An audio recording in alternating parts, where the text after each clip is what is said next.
Аратан бэлтгэх дамжаа буюу авдрантад гарсан аллах. Онгорхой хочид Ч Чулуунбаатар. Дорнод аймгийн Чойволсон хотын харьяат 15 настай Жүлтмийн Чулуунбаатар гэдэг хөө Сэлэнгийн цагаан толгойн хүүхдийн колонд 10 жилийн хорих ял дэлгэхээр очсон байна. Эндээс л түүнийг шоронгийн хүн болох зам мөр нээгдсэн гэхэд болно. Дорнод аймагта хуулгай дээрэм хүчин танхаа гэдэг хийгээгүй хэрэг байхгүй нэгэн байлаа. Хүүхдийн колонд бас л бужигнуулж засангийнхан Чулуунбаатарыг 18 нас арай гэж хүргээд Мантийн хорих анги руу илгээж санаа амарсан гэдэг. Мантийн хорих ангид Улаанбаатар хотын дарга нарын нэг гэгдэх малын дайсан чон, хүний дайсан чойлон гэдэг атман гол уралгыг барьж байлаа. Гэсэн хэдий ч 18 настай онгорхой Чулуунбаатар хүүг дарж чадсангүй. Чулуунбаатар Мантийн хориход очингуудаа байр суурин олж насаараа шорон суусан хулгар амжаагүй байхад л төмөр замын атмануудын нэг шайрыг болтыг аль хэдийн бандаа болгоод өвдөлчихсэн байж. Ингээ зогсохгүй өдөр шөнөгүй мөрөөдө тоглож хулгайч нарыг төлөмдөг нэгэн болов. 1980 онд залтай эдгээд Ч дүгрээ тэргүүтээ 9 хоригдол Мантаас ороход Чулуунбаатар цуг явах байлаа. Гэсэн хэдий ч мань нэр 3 орой дараалан мөрөөдө тоглож яатарсан учраас унтаад болцооноос хоцорсон гэдэг. 1982 онд Чулуунбаатарын 10 жилийн хорих ял дуусч нутагтаа очсон бөгөөд нэг их удаагүй гэмт хэрэгэн эрдэнэстөө дахин эргэж ирэв. Шоронгийн байдал нэг л биш байсан учраас тэрээр хэрэгэн задлан Дорнод аймгийн мөрдөн тийш илгээгдсэн байна. Нутгийн мөрдөнд нэг их удалгүй даалтанд гарлаа. Тэгээд нэг өдөр гуамсанд хоол идэд сууж байтал тэрүүхэн хавьд овгор хийдэг бацсан орч ирээд "Чи нөгөө шоронгийн овгор онгорхой Чулуунбаатар гэдэг нь мөн үү? Чи мөө чамайг үцэг хүнийг яадаг юм бэ?" гэд сэрээгээр хамрыг нь сөргүүлж худаг гарган төвчгөнөв. Чулуунбаатар нэг ч үг хэлэлгүй хоолон идэж дуусгаад залуугийн хутгийг булан авч "Чамайг бодох юм бол гаргасан хутгаа буцаадаггүй хулгайч" гэд зүрхэнд нь зоож өргөч. Тэгээд цустай хутгаа бариад цагдаа дээр очин энэ нарны хулгайчууд чинь зүгээр байлгахгүй болохоор нэгийг нь сая гуанцанд алжглаа. Шоронтон очиж "Би ямар хэвтээ" гэж. Ингээд Дорнод аймгийн шүүхээс он цаюултай гэмт хэрэгтэн цол аваад онцгой тэглэмтэй хорих ангид 15 жилийн ялгаар шийдгүүлжээ. Авдрантын онцгойд хуучин хулгайч Чулуунбаатар хүрэлцэн ирэхэд Саранаг гэсэн марцсан хочтой Ахмад Чимэд хоригдлуудтай тулж ажиллаж байлаа. Тулж ажиллагч гэждээ хоригдлуудыг яргалах, мууг нь үзэх ажилтан гаргууд нэгэн байв. Хоригдол бол хүн биш.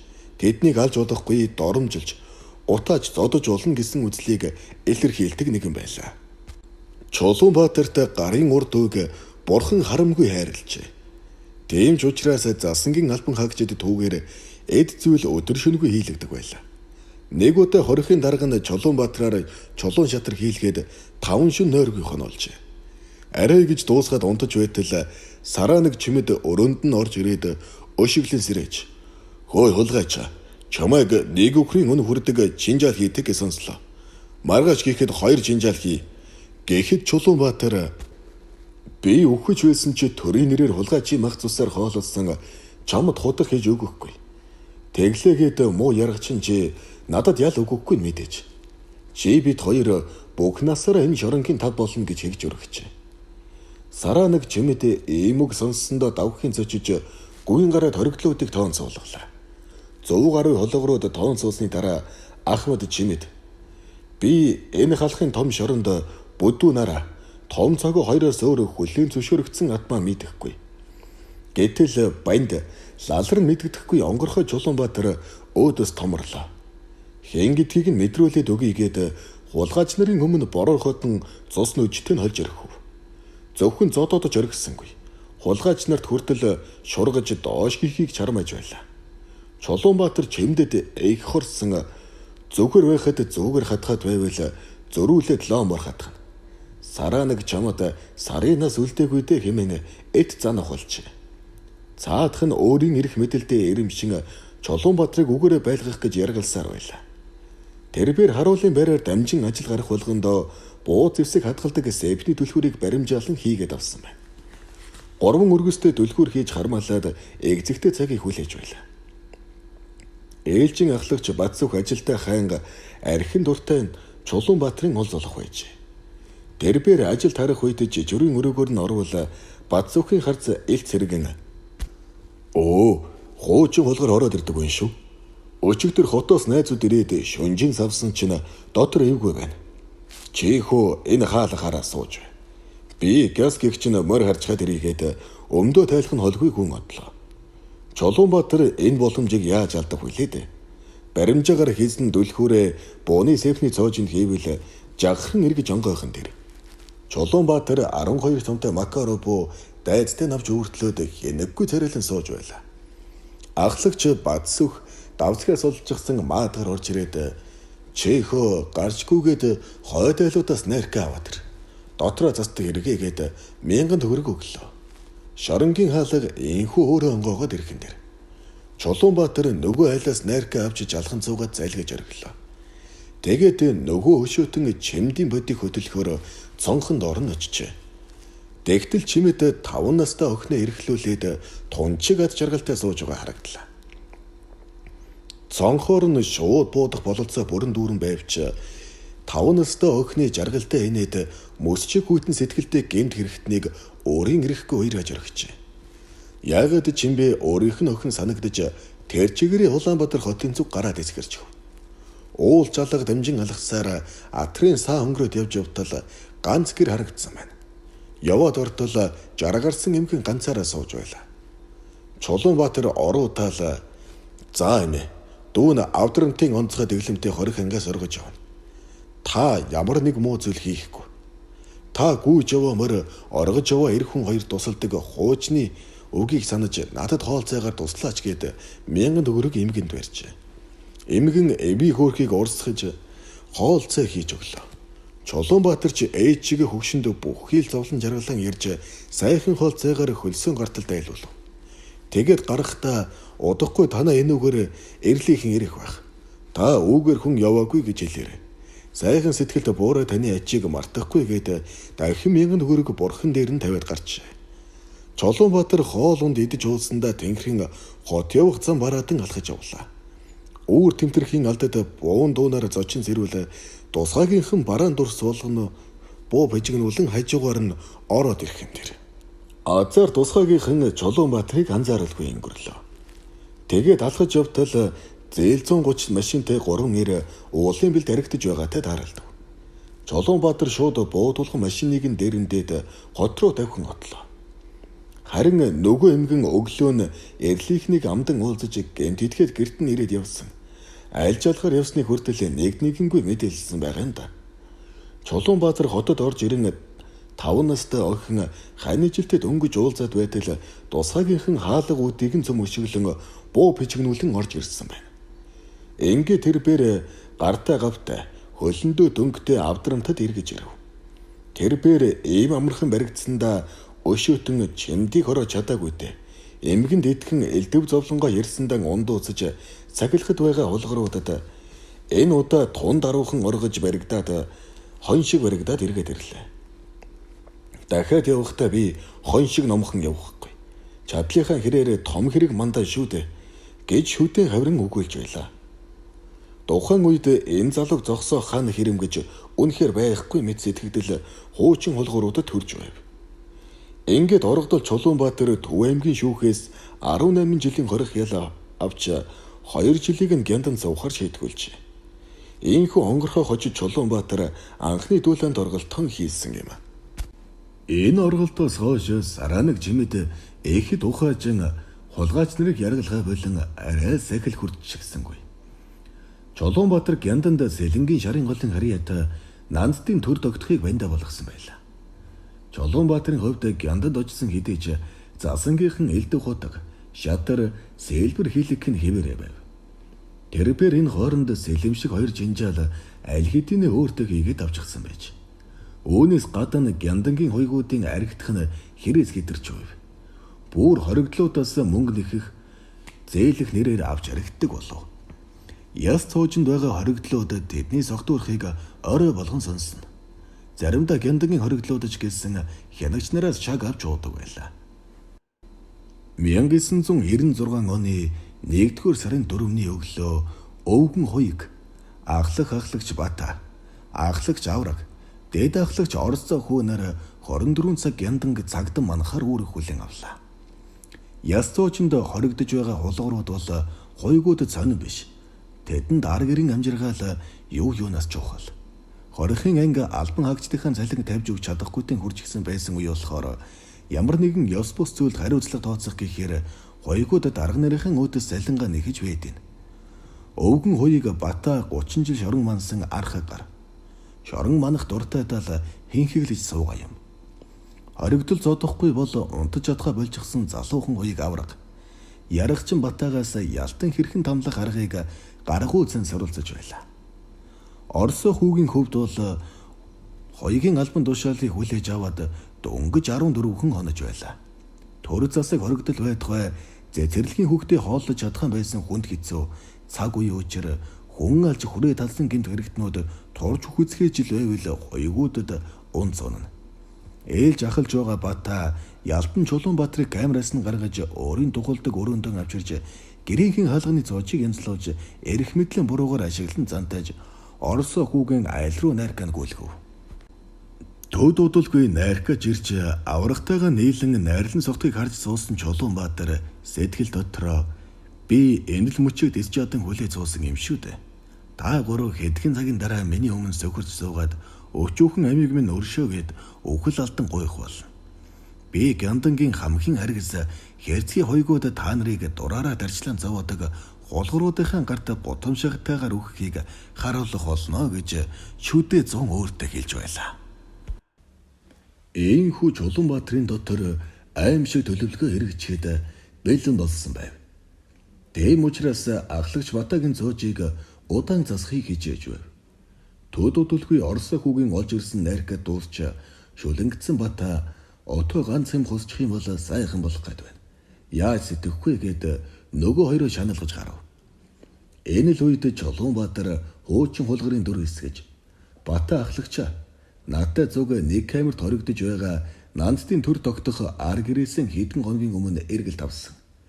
Би та нарыг нар салхин гаргаж агаар өнөртүүлсэн аж тусыг чинь бодоод архиух мөнгөөр туслая.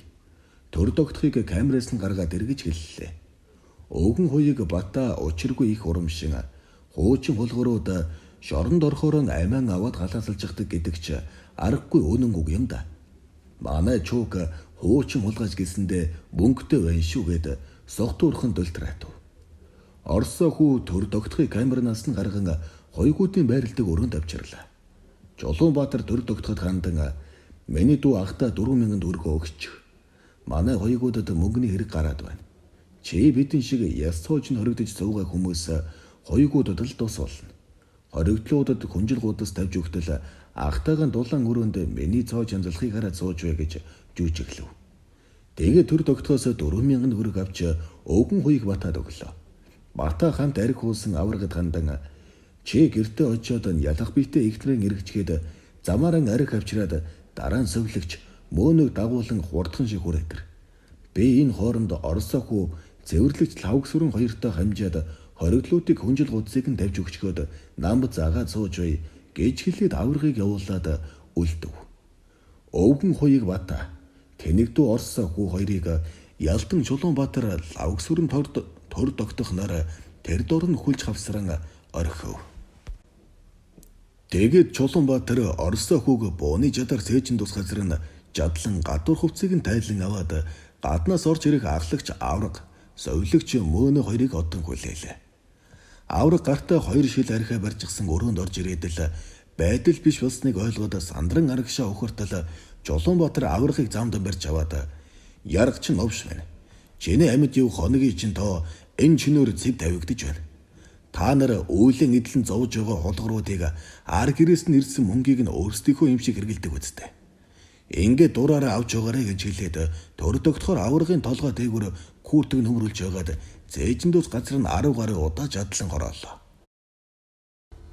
Шалсан дээр үхтэл болон цусандаа гутгалтад хэвтэж буй өвгөн хуйг Батагийн биеийг тагнахад Чулуунбаатар лавг сүрэнгээр лантуу авчруулж байгаад Батагийн тархийг зад зогхон Гяндангийн хамгийн ярагчин хойгууд ингээд зүйл дууслаа. Гээчгэлээд тастас хөхөрч байсан гэдэг.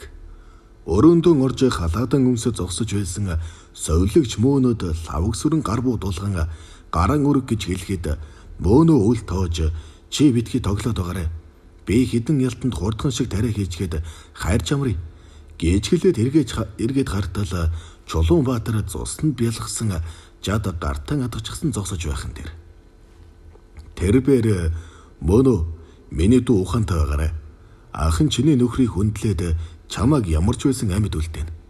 Харин чи бид гурвыг гяндангаас гарахад дуслах хэрэгтэй гэлээ. Хэдхэн минутын өмнө Чулуунбаатар эхийгийн хүнөөсөн хүмүүнлөгдрөө овогтой цагаан мөг төрсөн үрээ шатааж алсан чимэг дагсины жолоочийг боож алсан бямсөрөн нарыг эхэлж хүчиндээд дараа нь хөнөөсөн байлаа. Хүчиндэгч гэжтэй. Алах болсон шалтгаан нь гэвэл мань гурван хүүхэн дагаж явна гэж. Чулуунбаатар та гурав бидний дагаж яваад яах вэ? Хүлдэж үхэн гэхэд цагаан мөг бид гурвыг дагуулж явахгүй бол харуулд гөрнө гэд хашгирсан байна.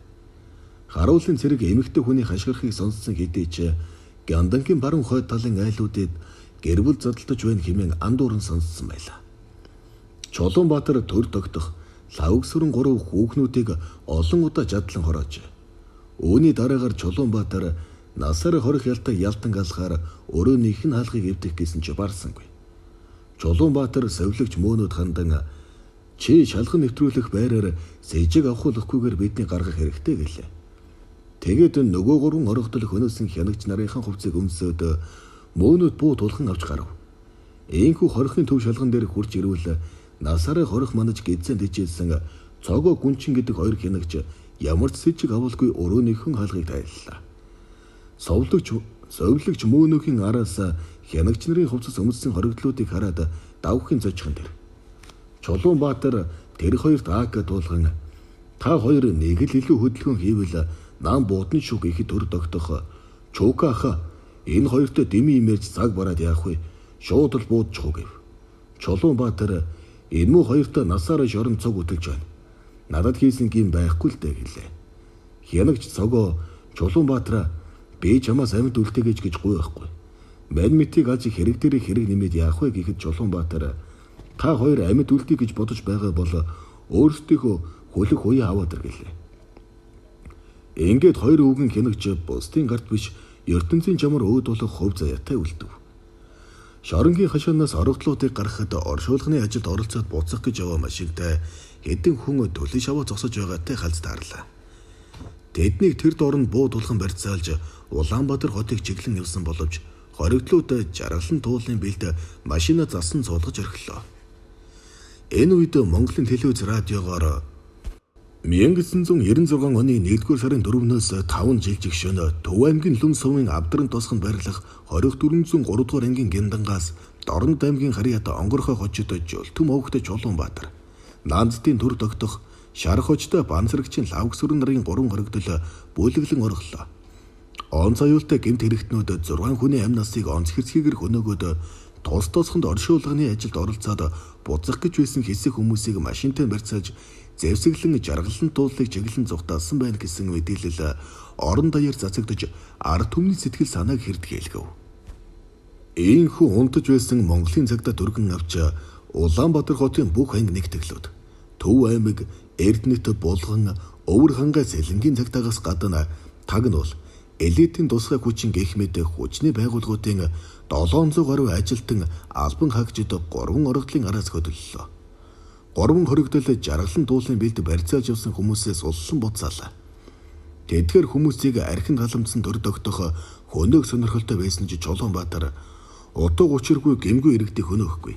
Харин засангийн яригчд байсан бол амьд үлдээхгүй байлаа. Хүчирхийллээс хүчирхийлэл төрдөг. Өгтлээ булга тавина гэд барьцааны этгээдийн булган малхайг авч өнсөөд цааш хөдөлжээ. Эдэргэсийн жавар дачигнаж нэмхэн хувцастай хоригдлууд оцгож өгөхгүй тулд уулын оройлоггүй лээ. Генерал С бүрв баривчилгааны групп ахилсан генерал Ч амар бол тэргүүтийн хүчнийхэн жаргалан дуулыг битүү бүслэн алхамаар самнаж байв. Даархан эрхэнд уулын оройлог гүйж явсан орогдлуудтай Ч амар болтын групп 30 метрийн зайд тулж цагдаа нар ямар ч анхааруулга өгүүлгүйгээр гэмт хэрэгтнүүд рүү гал нээжээ. Эг захгүй буундууд ажигнаж 3 хоригдол газар хэлэгдэн хэвдэв. Чулуунбаатар шир зааж АК-гаар тэнгэрүүд галлаж цагдаа нарыг ойртуулахгүй байхаар шийдэв. Гэсэн хэдий ч зээжин тус газараа аль хэдийн өвглийн шарах авсан байлаа. Харин сургуультай нохой лавг сүрэнг дараа давсан байж. Цагдаа нарыг сурдуулантайгаар очиход төр догдох Чулуунбаатарыг өвглийн шарах авч амьсгаа хурааж байсан бөгөөд яаралтай эмч нарын багт хүргэгдэжээ. Ийхүү Монгол улсыг 2 шөнө унтуулаагүй гэмт хэрэгтнүүдийг Монголын цагдаа шууд буудснаа мэрэгжлийн ур чадвар гарган гэж ичигчгүй ярьцгааж гэмт итгэдүүдийг хөнөөсөн цагдаад одон металл цол тэмдэг харамгүй хайрлаж нэг хэсэгтэй л бааtruуд болж үлээ. Уг нь оргодол 3 этгээдийг дахиад нэг цаг бүслэлтэнд байлгахад л суманд биш хөлдөж өгөх хөв тавилан хүлээж байсан юм. Амьд үлдсэн лавг сүрэн нь хийсэнгэм тэргээ нөгөө хоёр лугаан жигсэн хэдий ч төрийн зэрэглэл хүлээсэн байлээ. Алга гарсан гямдангийн өрөөнд шинжээчээр ажиллаж явсан мэрэгжилтэн эрүүл мэндийн яамны сайд асан П Няндавагийн гэргий би урд ийм аимшигтай уйш хонсон сансан аллаг үүсээгүй. Шалан дээр урдсан цус гутлын хоншоор давж талигаж батагийн дарих таазаар нэг нялгцсан байлаа. Нийгэмд цаг үе төр засагт өшрөгсөн гэмт хэрэгтнүүд ямар аимшигтай байдгийг биеэрээ мэдрэг шиг болж өөрийн ирэхгүй давхын зочиж байлаа гэсэн ярилцлага өгч байлаа. Авдрамтын гянданд гарсан энэхүү аллагаас хянагч Оросоо хүү цээжин тус газраа нэг удаа жадлуулан амьд үлдсэн ч хариуцлага алдсан гэдэг зүйл ангаар 4 жилийн хориг хайл сонсчээ. Жирийн дэглэмтэй шоронд ял эдэлхэр очсон хэдий ч дэсэлгүй оргож ялаа нэмүүлээд улмаар зүүн хараагийн чангад очиод нэгэн овгор ялтны гутлыг хулгайлан зодуулж амь нассаан алдсан юм. Хоригдлуудад ийм аимшигтай аллаг үлдэх нөхцөл бололцоо сэтгэл зүй засангийнхан өөрсдөө бий болгосон. Хоригдол яргалдаг хянагч нар энэ аллагаас хойш нэг хэсэгтэй л ухаан суусан гэдэг.